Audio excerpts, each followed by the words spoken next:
Quiero que abra su Biblia conmigo en Mateo capítulo 28, Mateo 28, versículo 18.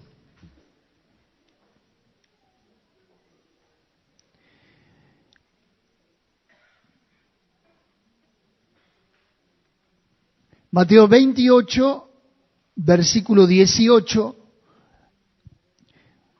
dice de esta manera: y Jesús se acercó y les habló diciendo: toda potestad me es dada en el cielo y en la tierra. Por tanto, id y haced discípulos a todas las naciones, bautizándolos en el nombre del Padre, y del Hijo, y del Espíritu Santo, enseñándoles que guarden todas las cosas que os he mandado.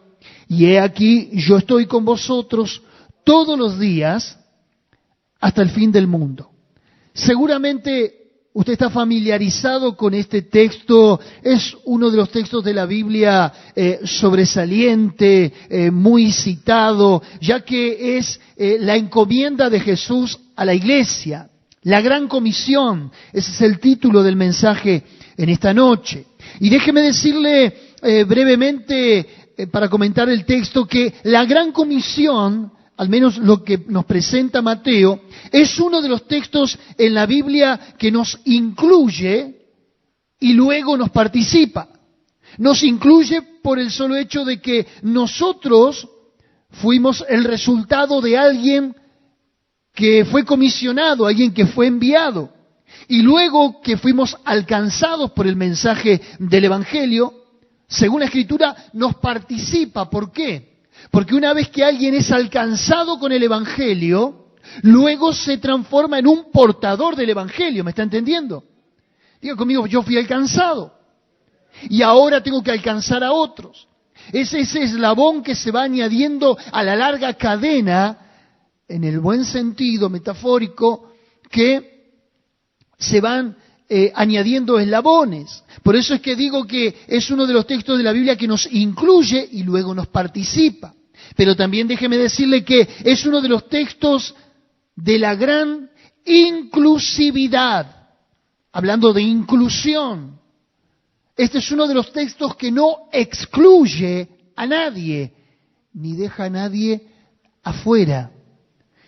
Podemos leer el versículo 19. Por tanto, id y haced discípulos a todas las naciones.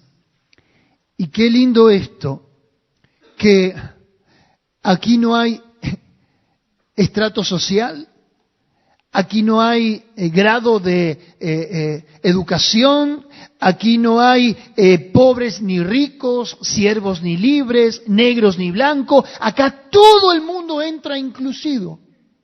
Aquí Dios es el gran,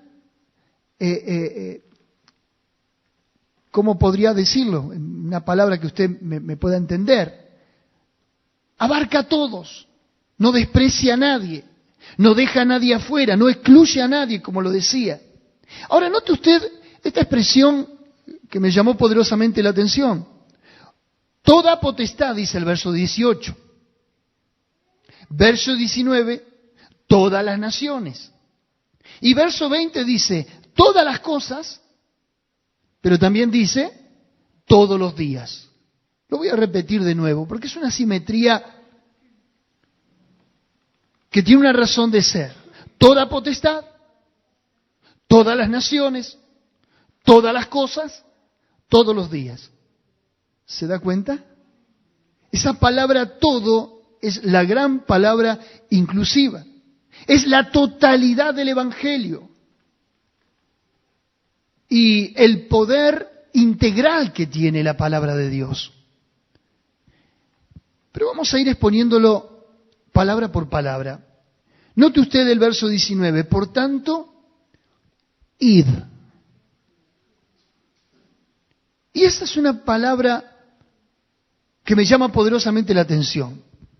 Porque Jesús, cuando comisiona a la iglesia, Jesús cuando comisiona a sus apóstoles, a sus discípulos, con esa simple palabra de 2 letras es una palabra tan poderosa, tan pequeña, pero tan poderosa, que es una orden directa de Jesús hacia sus discípulos. Es un mandato, es una urgencia, es una misión, es un objetivo, una meta, un envío, un encargo.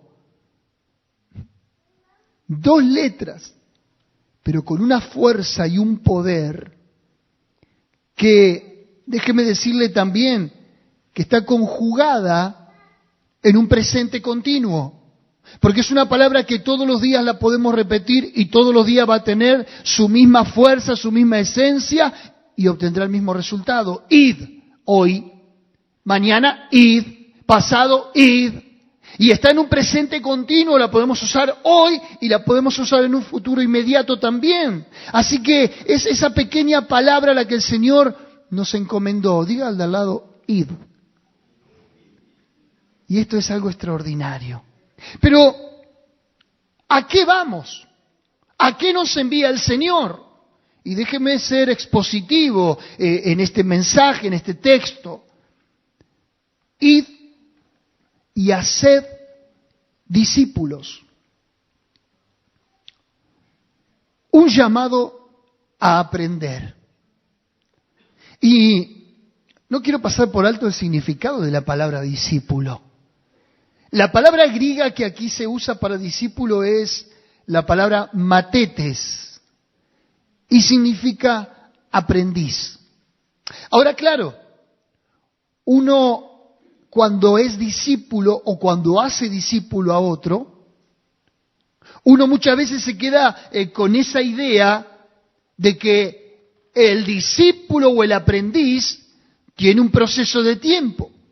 Y luego deberá pasar a otro peldaño, a otro nivel, ahora deberá ser promovido a otra esfera mucho más alta. Sin embargo, la palabra discípulo no significa alguien que escaló un proceso, cumplimentó un contenido cognoscitivo, aprendió una lección y ya después pasa a otro nivel. La palabra que aquí se utiliza para discípulo es un aprendiz que nunca deja de serlo.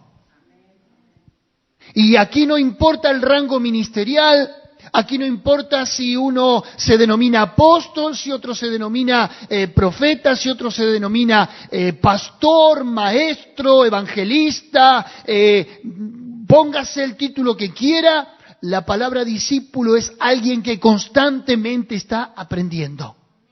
¿Cuántos son discípulos del Señor? Claro que sí, esta palabra no está usada solamente en determinada etapa o proceso de aprendizaje, sino en una continuidad de la persona en el proceso del tiempo. Y lo quiero ilustrar de esta manera. Uno de los padres de la iglesia llamado Policarpo, cuando estaba a punto de entregar su vida como mártir por la causa de Cristo, exclamó: estoy aprendiendo a ser discípulo. Increíble este hombre. Policarpo vivió hasta los 86 años. Fue discípulo del apóstol Juan. Claro, no está en la Biblia, porque representa a los padres de la iglesia. Luego de la sucesión de los apóstoles, se cerró el canon y vinieron otros hombres que le encargaron el legado del Evangelio. A ellos se los llama o se los denominó los padres de la iglesia, los que compilaron las cartas apostólicas y demás. Policarpo, con 86 años, habiendo predicado el Evangelio, habiendo sido un teólogo y un intérprete de la Escritura muy reconocido, a la hora de su muerte, enfrentando el martirio, dijo: estoy aprendiendo a ser discípulo. ¿Acaso no lo era? Sí, pero en su humildad consideraba seguir aprendiendo aún en la hora de su muerte. Y no se sentía digno de ser llamado como aquellos grandes apóstoles que fueron los discípulos de Jesús.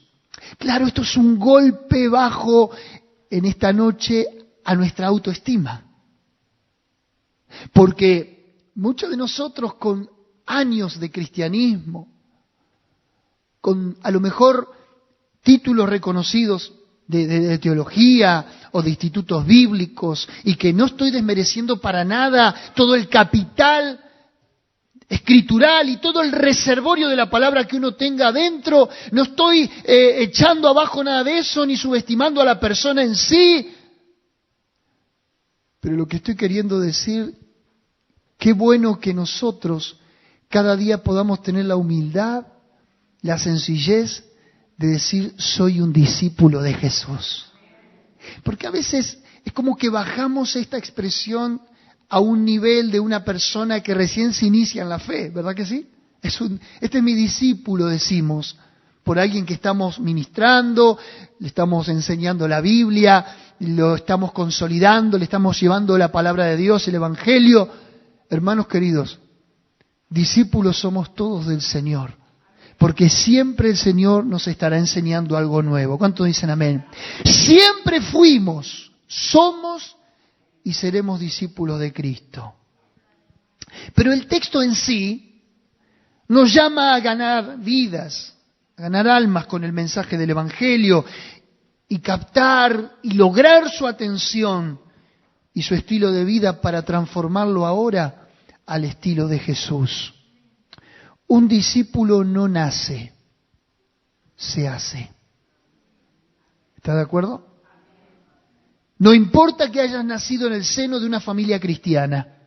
No importa si mis hijos, yo con el rol o la función pastoral, no importa si ellos nacieron bajo el púlpito, bajo los mensajes de un pastor, ellos tienen que aprender a Cristo. Ellos tienen que ser discipulados. El discipulado no se puede transmitir ni por una dinastía sacerdotal. El discipulado no se puede recibir como legado o como herencia. Uno tiene que tener un encuentro personal con Él. ¿Cuántos dicen amén? La palabra también exige formar, que eso cuesta, instruir, buscar, trabajar. Dijimos que la orden es imperativa, id. No hay otra forma de describirlo. Es una orden de Dios. ¿A qué? A ser discípulos. Pero no es una cosa liviana, loxa, ligera. Es realmente un trabajo espiritual. Es realmente una dedicación, ir a buscar a alguien, predicarle la palabra, formarlo. Hay que trabajar. Ahora, hay una palabra que enlaza. Id a ser discípulos. ¿Pero dónde? ¿Cuál es el terreno? El verso 19 dice, a todas las naciones.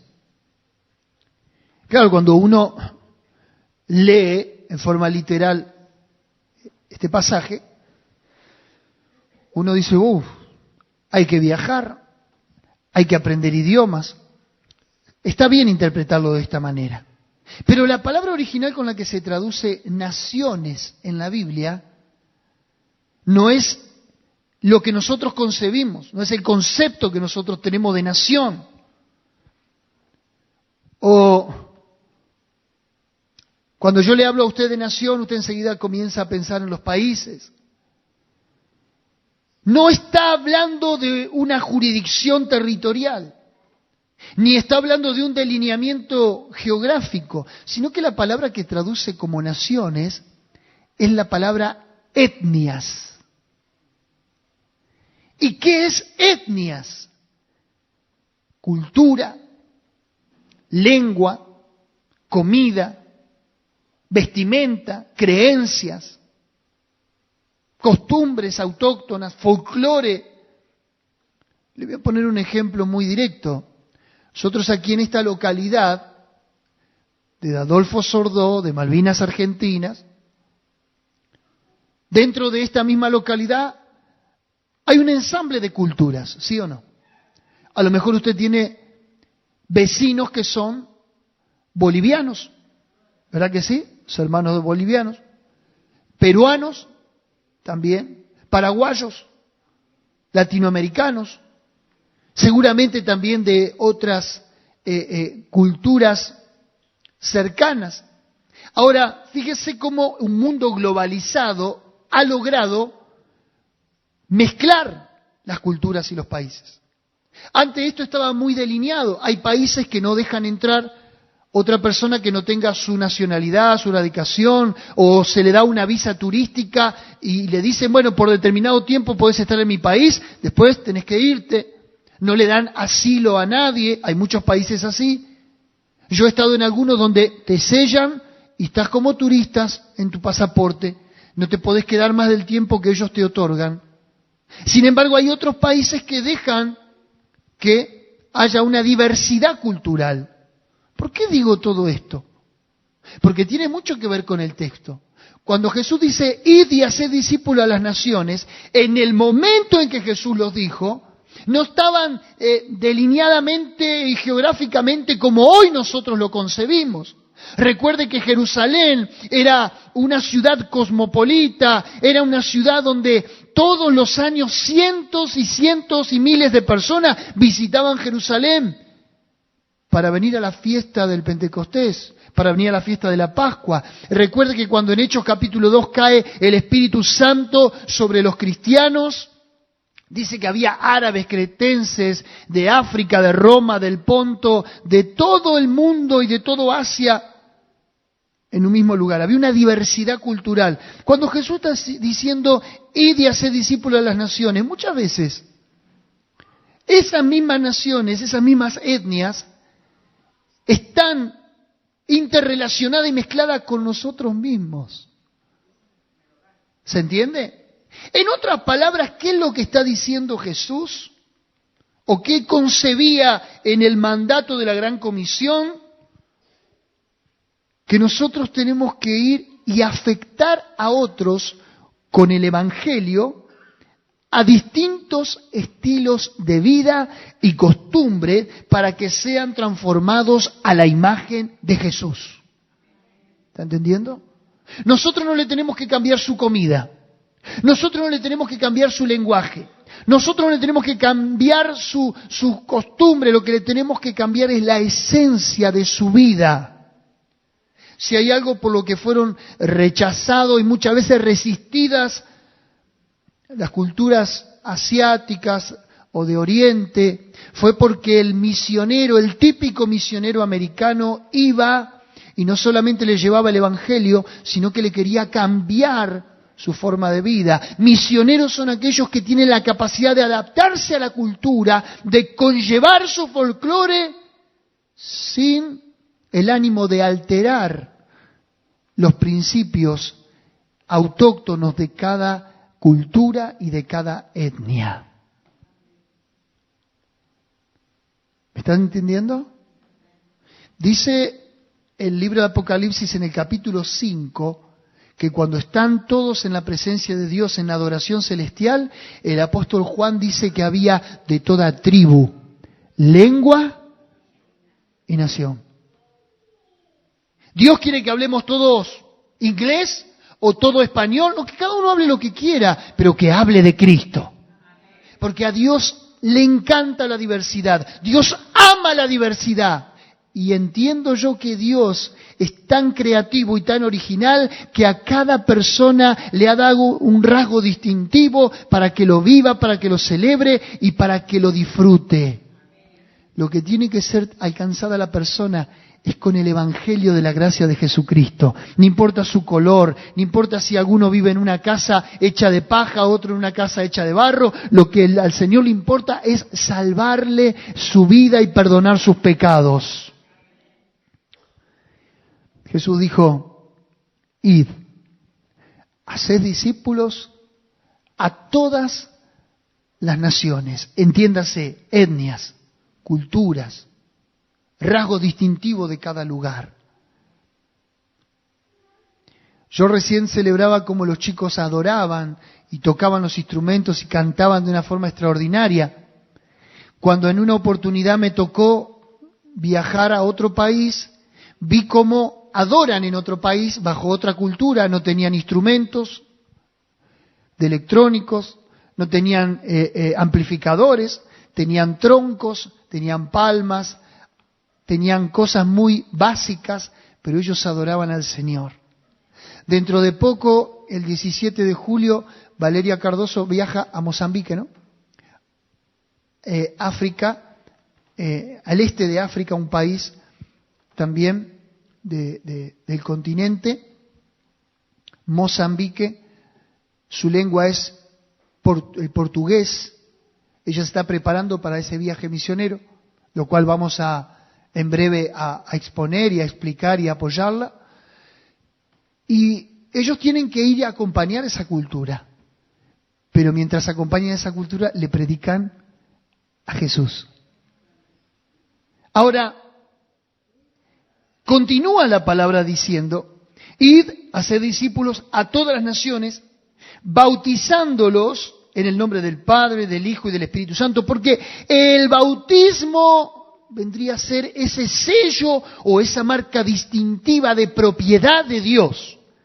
Quien se persuadió del discipulado, quien reconoció que necesita a Cristo y ahora está siendo discipulado, con el bautismo reafirma su consagración, ya que bautizarse, más allá de lo que representa en el sentido espiritual, muerte a una vida y resurrección a una vida nueva, es también el hecho figurado de estar sumergido completamente en Él, en el sentido más completo de la palabra. Cuando uno hace discípulos, traspasa las barreras culturales, lo bautiza, le enseña, porque por eso el verso 20 es muy interesante. Enseñándoles que guarden todas las cosas. Dije, enseñándoles que guarden todas. Eso es un mandato de Jesús.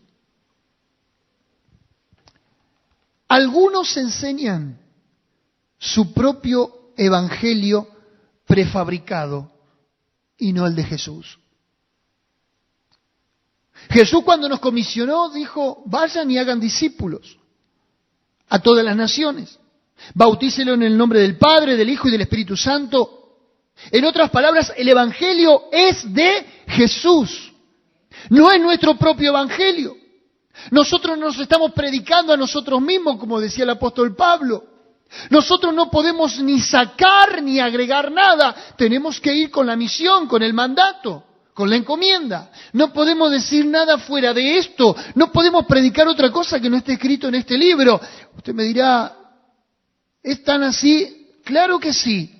Sin embargo, muchos pueden llegar a enseñar cosas que no tienen nada que ver con el Evangelio. Pueden promover sus propias causas, pueden buscar protagonismo propio dentro de lo que el Señor les mandó a hacer. Ahora, eso es un evangelio diferente. Estoy diciendo que un evangelio prefabricado es aquello que nosotros le agregamos a lo que el Señor nunca nos pidió que le agregáramos. El evangelio es de Jesús, no de nosotros. Por eso es que si la gente le gusta o no le gusta, no es problema nuestro, es problema de Jesús. Si la gente lo recibe o no lo recibe, no es problema nuestro. Nosotros lo que tenemos que hacer es entregar el mensaje y cumplimos con la gran comisión. ¿Cuántos dicen amén? Algunos hacen problema porque la gente no se quiere convertir. No es problema tuyo. El mensaje fue dado y el dueño del mensaje es el que va a producir el cambio, la conversión o lo que fuere. ¿Cuántos me están siguiendo? Yo quiero ser muy objetivo en esto. Porque hay personas que es como que se frustran al no ver resultados inmediatos en su testimonio, en su predicación hacia otros. Eso ya no compete a usted. Yo lo que estoy haciendo ahora es cumplir con la gran comisión. Id y haced discípulos. Yo los estoy haciendo. Bautizo, traspaso barreras culturales muchas veces. Y como dije hace un momento, barreras culturales no significa solamente territorio geográfico. Barreras culturales, mire, sin ir más lejos, hoy vivimos subculturas dentro de una misma cultura. Esta moda de los jóvenes y de los adolescentes que se les llama tribus urbanas y tantas otras cosas, está considerado por la sociología subculturas dentro de una cultura. Porque tienen sus propios códigos, su propio lenguaje, su propia forma de vestirse. ¿Me está siguiendo? Nosotros creemos que nosotros somos los dueños de la cultura. Decimos, ¿por qué este se viste así? ¿Por qué se pinta de tal manera? ¿Por qué se expresa de tal manera? Bueno, son subculturas dentro de una cultura y muchas veces hay que respetarla. En todo caso, Dios es el que va a transformar eso en la cultura del reino. Pero volviendo al tema de enseñándoles que guarden las cosas, nosotros no tenemos nada que agregar a lo que ya Jesús estableció. Leonard Ravenhill, el gran evangelista galés, dijo, los que cambian el evangelio son los que no quieren ser cambiados por él. En otras palabras, los que quieren predicar un evangelio a su antojo.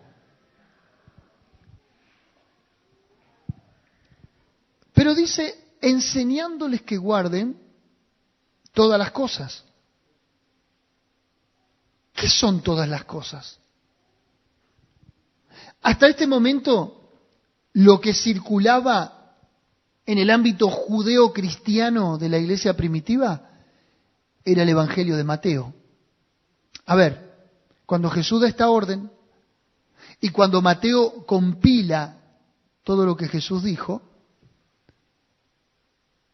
este era un libro que circulaba en las iglesias del libro de los Hechos, de la iglesia primitiva. Mateo se había encargado de recopilar los discursos de Jesús. Claro que ahí estuvo la intervención del Espíritu Santo para dictarle, para inspirarlo y para que él ponga las cosas con lujo de detalle conforme el Espíritu le daba que escribiese. ¿Me está siguiendo? Ahora, entienda usted que todas las cosas que Mateo pone eran todas las cosas que Mateo había escuchado. Pero todo lo que Mateo había escuchado es lo que era necesario enseñar a la gente que se convertía. Quiero ir a un detalle muy práctico. Hay Biblias, que a lo mejor usted alguna vez vio o leyó o tiene, que tienen los dichos de Jesús en letra roja. ¿Está siguiendo? Mayormente las Biblias de estudios tienen todo lo que son las palabras de Jesús en letras rojas. Entonces uno ahí puede describir y descifrar fácilmente qué es lo que dijo Jesús y qué es lo que está relatando el evangelista en este caso. Qué cosas son netamente inspiradas como por boca de Jesús y qué cosas el evangelista está comentándolo, relatándolo. ¿Se entiende? Ahora, todas las cosas son esas palabras de Jesús. En este caso lo que Jesús habló en este evangelio. Lo que estoy haciendo ahora yo es predicar y enseñar lo que Jesús dijo de primera mano. Pero dice, enseñándoles a que guarden todas las cosas que os he mandado. Lea el verso 20. ¿Qué cosa nos mandó? ¿Cuáles? Por ejemplo, aquí tengo que apelar a lo que se llama el contexto inmediato o el contexto remoto. Por ejemplo, capítulo 3 de Mateo, su propio bautismo. Capítulo 4 de Mateo, su tentación por Satanás. Capítulo 5, las bienaventuranzas. Todo esto había que guardar. Todo esto había que enseñar. Capítulo del 6 al 7, el Sermón del Monte, dentro de lo cual en el Sermón del Monte nos habla del perdón, del amor, de la obediencia, de la oración, del carácter cristiano, de guardar la palabra. Por eso pone en el cierre del capítulo 7, ya comenzando el capítulo 8 de Mateo, esa parábola de los dos cimientos. Aquel que edificó su casa sobre la roca y el que edificó su casa sobre la arena. Él dijo, el que guarda estas palabras es como aquel hombre prudente que edificó su casa sobre la roca, que van a venir vientos, tempestades, ríos, pero la casa quedará firme. Todas estas cosas Mateo tenía que enseñar. Y todas estas cosas son las que usted necesita aprender, yo necesito aprender. Ahora,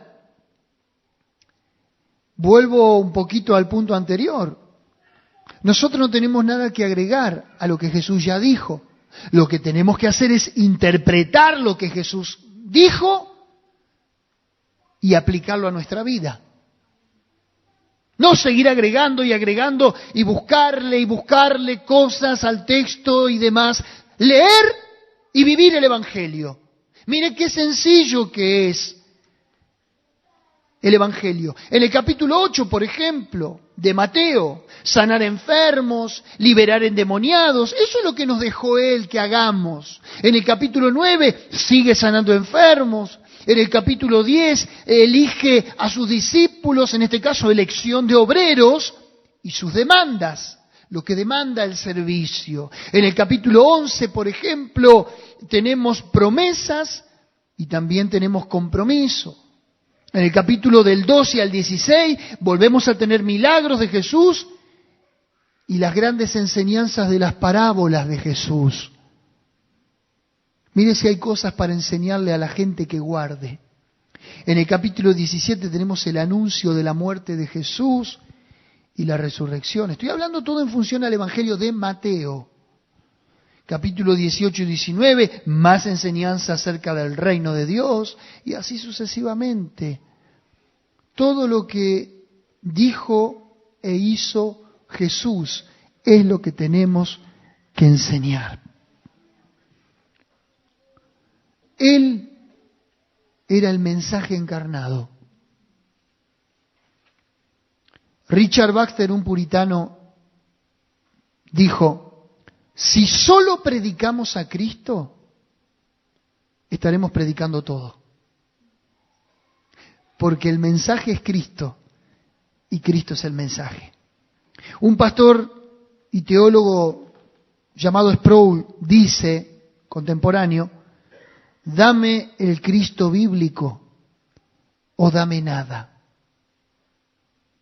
Porque fuera de Cristo, ¿qué otro evangelio podemos predicar? Spurgeon decía, donde no se le hable de Cristo y se le hable de otras cosas, salga de allí corriendo. Porque si al evangelio le sacamos a Jesús, ¿de qué evangelio vamos a hablar?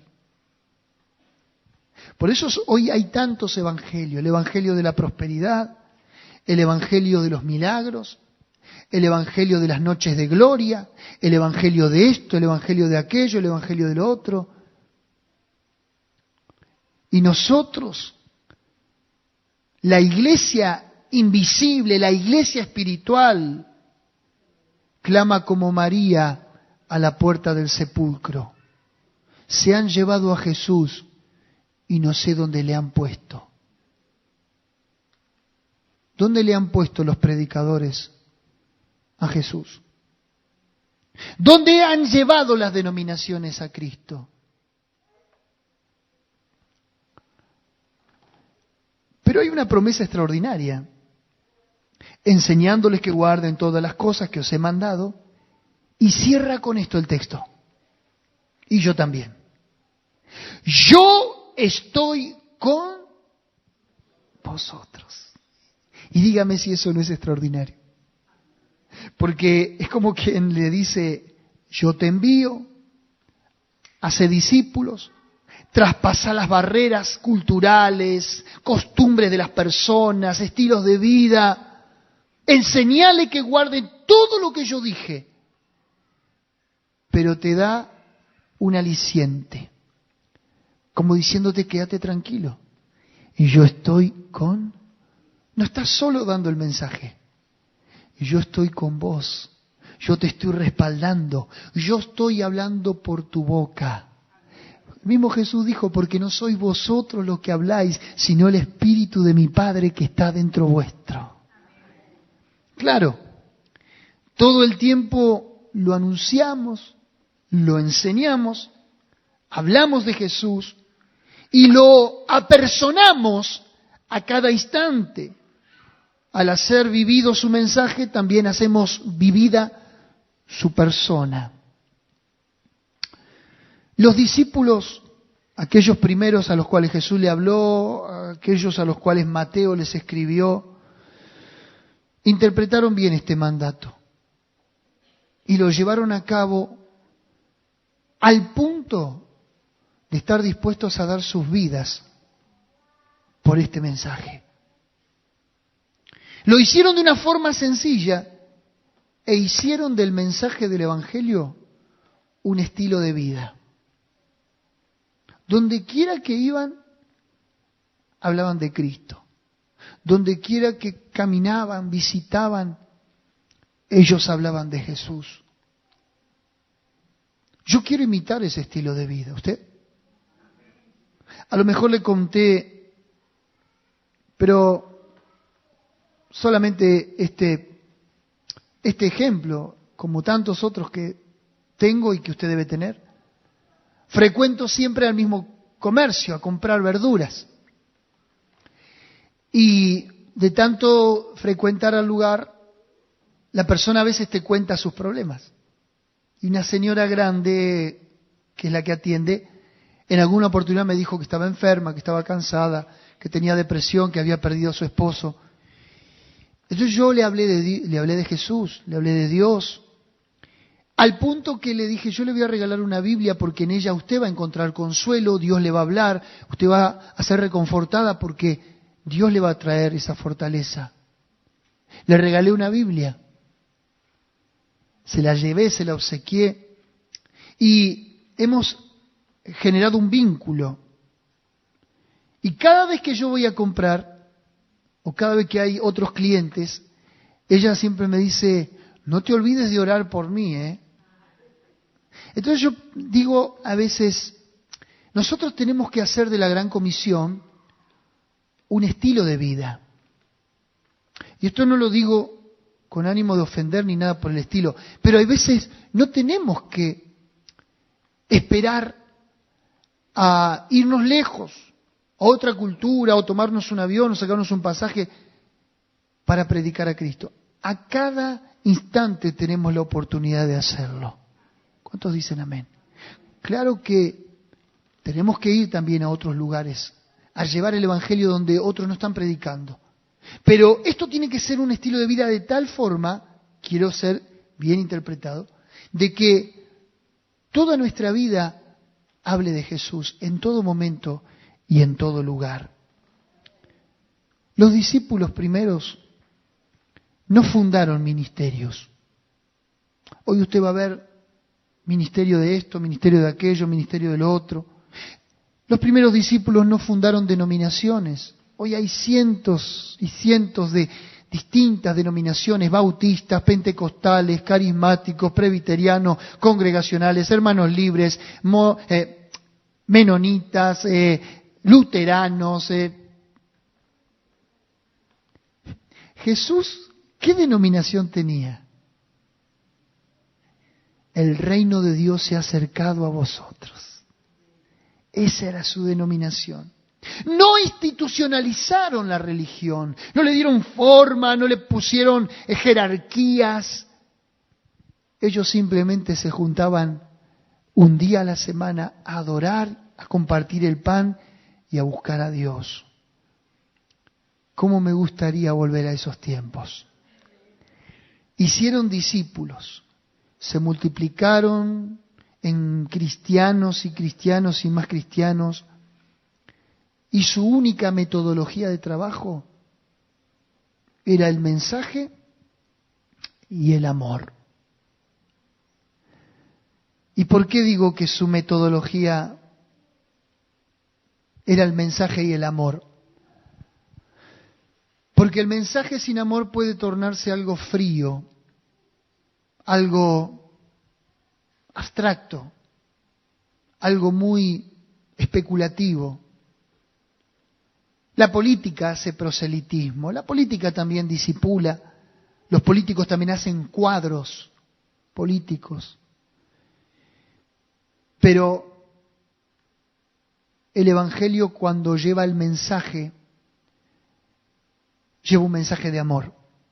Porque de tal manera amó Dios al mundo, que ha dado su Hijo unigénito para que todo aquel que en él cree no se pierda, mas tenga vida. Esto es tan sencillo y nosotros lo hemos complicado tanto. Hoy tenemos métodos de esto, de aquello, del otro, y no estoy en contra de los métodos. Si a alguien le resulta para ganar almas, valga su método. Ellos no tenían método, pero pusieron el mundo patas para arriba. No tenían grandes edificios, pero convocaban a las masas.